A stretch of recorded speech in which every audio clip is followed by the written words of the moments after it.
Ian Turney-White is well known for his large-scale models of aircraft from the World War I era.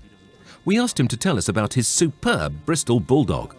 It's Bristol Bulldog Mark IIA, which was the later version. The advantage of that, it had a bigger fin and a steerable tail wheel, which I thought would be handy on concrete especially. The model's built to an odd scale.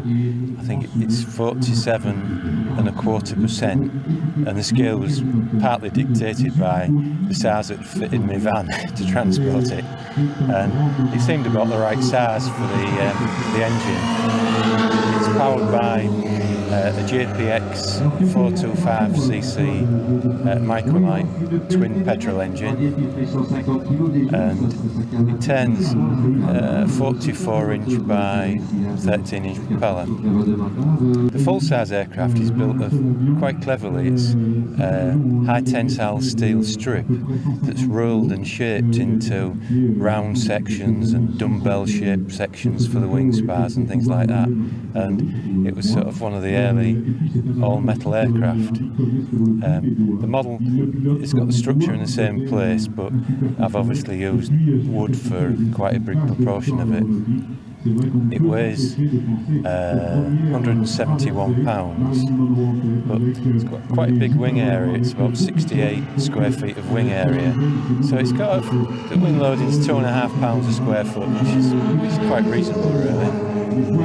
It's covered in full-size Cerny material from America, and as a coincidence, I did the Newport, which was restored by Skysport, and I picked this one purely by chance, and it turned out that Skysport got the job of completely rebuilding the remaining Bulldog that crashed in the 1960s at the bottom of a loop, and I picked the same marking, so it was quite nice to find they were doing it. And I spent a really good day at Hendon, where it is now, where the museum can take some close-up photographs.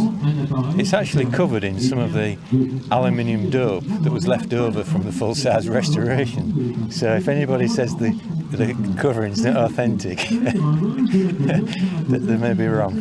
It's quite a nice model to fly. It's quite amazing that most of my other aircraft fairly early on in the years, 1914, that sort of era, and it's amazing how much the aerodynamics have improved in those sort of 15 to 20 years. It's much more balanced. One of the things I like to do is to try and keep the assembly time down, and everything else that you add, extra plugs and sockets and extra bits and pieces, just takes longer to assemble it, and you get a bit fed up of spending too much time.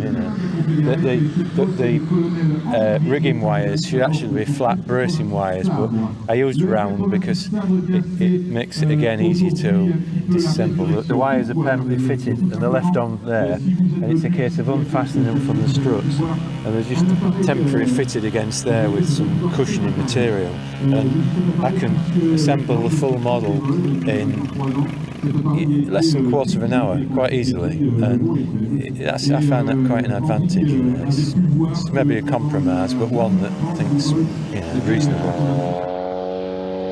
The Bristol Bulldog was developed for the Air Ministry's Interceptor Fighter Specification F-1724 of 1924. Made by the Bristol Aeroplane Company, it was a single-seat day and night fighter of all-metal construction with fabric covering. The engine was a 490 horsepower Bristol Jupiter, giving it a maximum speed of 174 miles per hour and a ceiling of 27,000 feet. Armament was 2 synchronized Vickers 303 machine guns. It came into service with the Royal Air Force fighter squadrons to replace the aging Gamecocks and Siskins, and by 1932, 9 squadrons of the Royal Air Force were equipped with Bulldogs. It was the most widely used fighter between 1932 and 1936, and during the Abyssinian crisis, No. 3 Squadron, equipped with Bristol Bulldogs, was sent to the Sudan. It was whilst flying a Bulldog that Douglas Bader crashed, losing both legs, but going on to achieve fame flying Spitfires and Hurricanes in World War II.